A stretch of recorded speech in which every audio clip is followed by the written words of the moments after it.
Good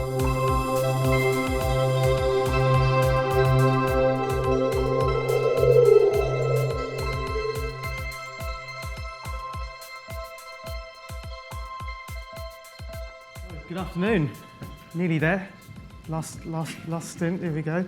So I'm uMe. I'm co-founder of Wayfindr, and I'm going to take you on a bit of a journey over the last 5 or so years of work that I've been doing around bringing kind of tools and methodologies that we've used as designers and in the startup sector, and how I've applied them to bringing them to like impact businesses, so kind of charities, NGOs, social enterprises. So how can you also have impact and profit? So purpose and profit, if you like. Before my role at Wayfindr, I was Associate UX Director at a design studio called Us2 in London. I was there for 6.5 years. And over my design career, I've kind of come to believe this, which is, as we weave computers into the fabric of our environment and being, we must create inclusive, delightful, trustworthy, and understandable solutions that dissolve effortlessly into our systems and our everyday life, where technology works alongside us to bridge the gap between our abilities and what we want to achieve, so that everyone is included in moving forwards together through the inevitable into better futures together. And that's kind of my kind of evolving, if you like, design mantra that I kind of try and hone in on whenever I start a kind of a new project. And the part of this that I want to really drill on in today is this part, which is where technology works alongside us to bridge the gap between our abilities and what we want to achieve. So over the last year or so, I've been exploring a term that I like to call kind of assistive intelligence. It's kind of a bit of a play on kind of AI. A good way to compare this is against autonomous intelligence, which is kind of where people believe it kind of lives and will be going. So I'm kind of going to run a little bit of comparison through it and then take you into a case study. So an assistive intelligence is machine works alongside humans, whereas an autonomous intelligence, machine acts on behalf of humans. Over here, humans make the final decision. Over there, machines make the final decision. Humans takes action, machine takes action. In this mode, the machine is learning from us. Here, on the other side, when it comes up, machine is executing. So there's quite a lot here to work alongside us to help us become better, to achieve what we want, where we want to get to, depending on our ability, whereas there's a lot of kind of delegation that happens over there. There's no right or wrong, but a lot of work that I do sits in this camp, and I'm going to take you through an example of a company that I created called Wayfindr, which exactly sits in this space.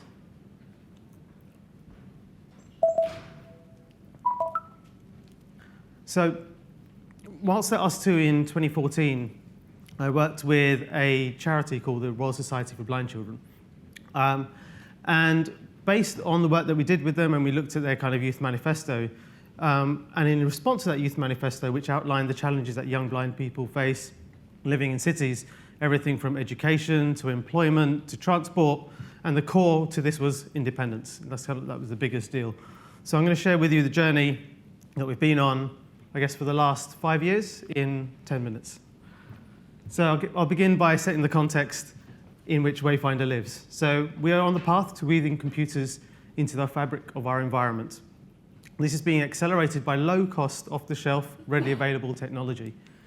And at Wayfindr, we believe that this is a great opportunity to make our cities inclusive to all. We're on a mission, and we're on a mission to empower vision-impaired people to navigate the world independently. You may ask why. Well, there's 285 million people living with sight loss worldwide. Of the 2 million in the UK, 42% of them say they would like to leave their home more often. And sadly, the consequence of living with sight loss are all too often isolation, poverty, and depression. Another reason is that the UK government estimates that the spending power of disabled people and their families is at £250 billion. So if you've got even a solution that can even take a slice of that, you can not only have impact, but you can also have a successful business. So we followed a kind of a design research process where we did kind of simulation. So up here in the top left is myself wearing simulation gear that simulate different types of vision impairment, moving through the city. We also did some observation activities just to see what provisions are already out there and see where the gaps might be. We did interviews in context, big fan of interviews in context, where we actually test and research in the context in which our products or service is going to be used. And then co-creation, co-design, where we've worked with young vision impaired people all the way throughout the process We still do today, but it's very much core to the way that we work. And through this research, we identified that the growing indoor navigation and positioning market holds the key to independent travel to people living with sight loss.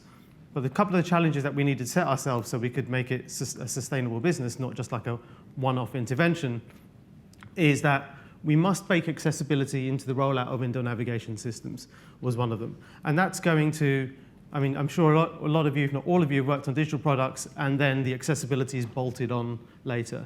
We can't afford to have that happen. That needs to be baked in from the rollout from day one, so we're not building up cost, and it lowers the barrier to entry for people to put this in. Second part is that we must reassure venues who are investing in indoor navigation services that it's not only going to help vision impaired people, but it's going to improve the customer experience for all of their customers. So bringing an ROI back to them by investing in something that will have an impact. So we developed the Wayfindr open standard, which is a free-to-use open standard that helps designers, developers, building infrastructure owners to install indoor navigation technologies in a way that are configured to support the needs of vision impaired people and benefit all of their customers, which I'll come on to in a moment.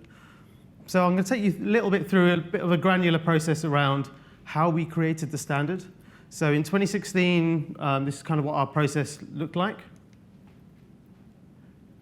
Come on. So we have you'll be familiar with this process around hypothesis backlog, which was contributed by community members and public contributions.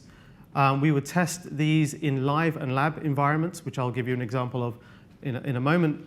We would then take the insight from this and we would run it past our working groups, which were made up of vision impaired people, domain experts, hardware and software indoor manufacturers, so that we just make sure that we're doing the right things, we're not reinventing the wheel, and we're sharing consistently with the community that we hope to adopt the standard. If the hypotheses not validated, back into the backlog. If successful, we would publish it in the open standard. We also decided to expose our backlog out on the open standard so people knew where we're at, where we're going, and if the community wanted to contribute, they could also come along the journey with us. So in examples of these live and lab research, this is a trial that we did in Chatswood Station in Sydney. We also did a trial in Town Hall Station, where you see this vision impaired person moving through the ticket barriers, just using audio navigation without a guide dog, or without a human, ultimately. They're still using their cane because that helps them kind of find some of the edges. We've done trials like this in London Euston Station, London Pimlico Station, and more recently, earlier this year, we did a trial in LA Union Street Station. So that's we kind of do these trials in live environments so we can understand the messiness. So people walking across you, the noise, the ticket barriers, all of those things are potentials for the design or the product to fail. So we need to test it in a live environment to do that. But then we contrast that with lab research.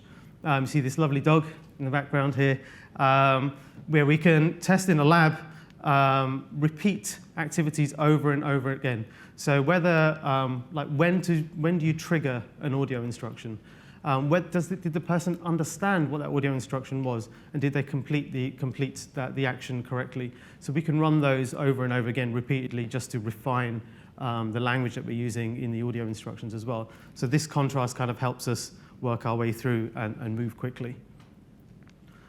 So in our trials, we observed that every time a vision impaired person reaches their desired destination independently, we saw a little bit of change.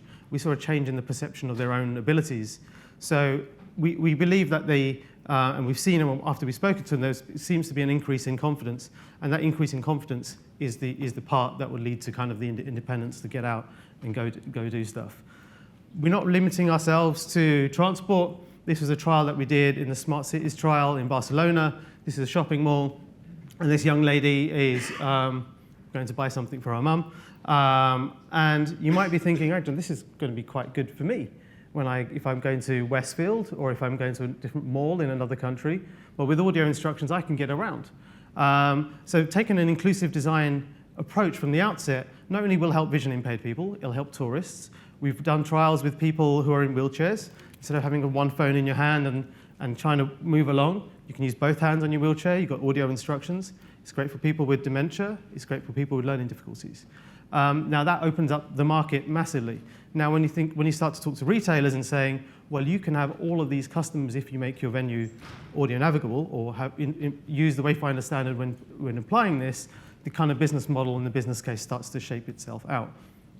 So I want to give you an example of one of the trials we've done in Shakespeare's Globe. And the reason why I put this clip in is that you can kind of hear the emotional journey that the vision-impaired person goes on when they're using a Wayfindr-enabled system, and it's one of my favorite clips. Oh wow, I'm at the lift. Oh my god. Waist height, single button. How cool is that? What side are the buttons on? This lift is going up.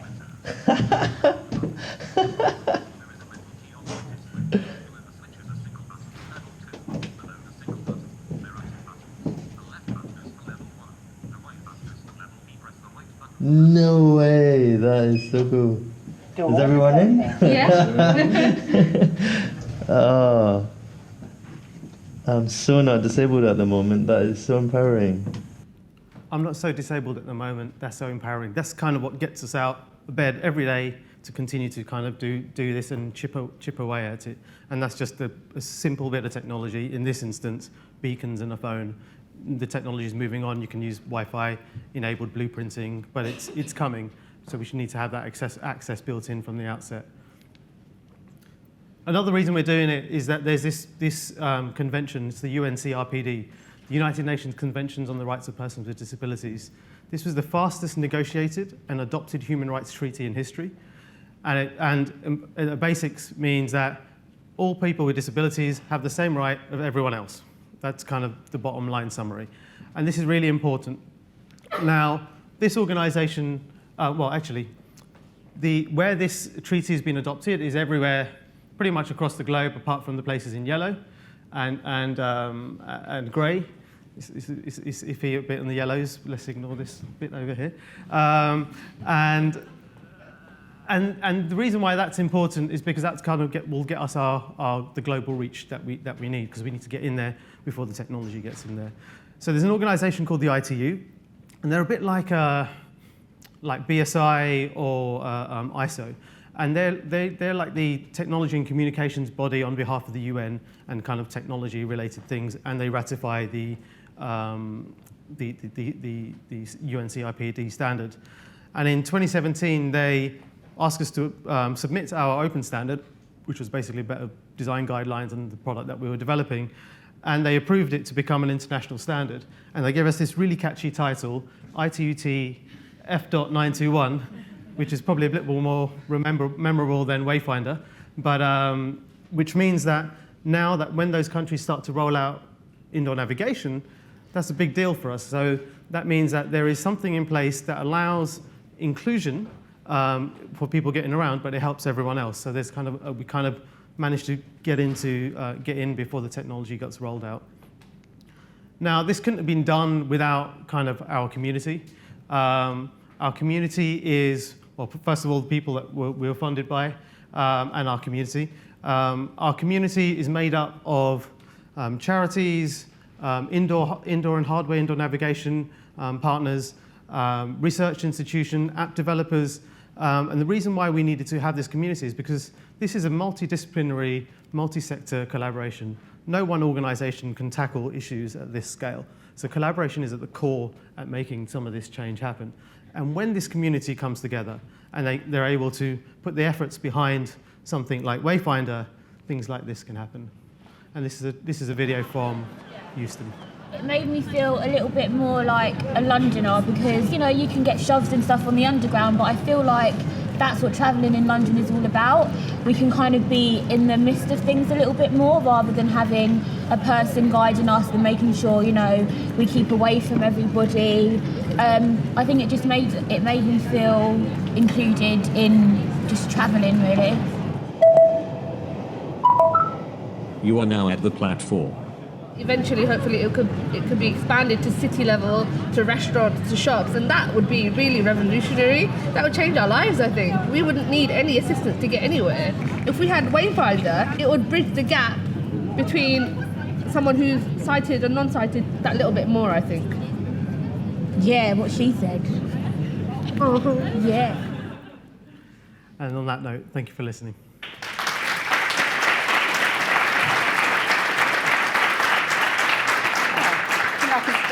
Safely say that's probably our most heartwarming presentation today. Those were absolutely incredible videos, so thank you so much. Thank you. Just got a couple of questions for Sure. you. So the first one is, obviously this is an app that, should something go wrong, it leaves people very vulnerable. So how do you kind of process the additional safeguarding? Because it's not something other apps have to deal with in the same way. Yeah.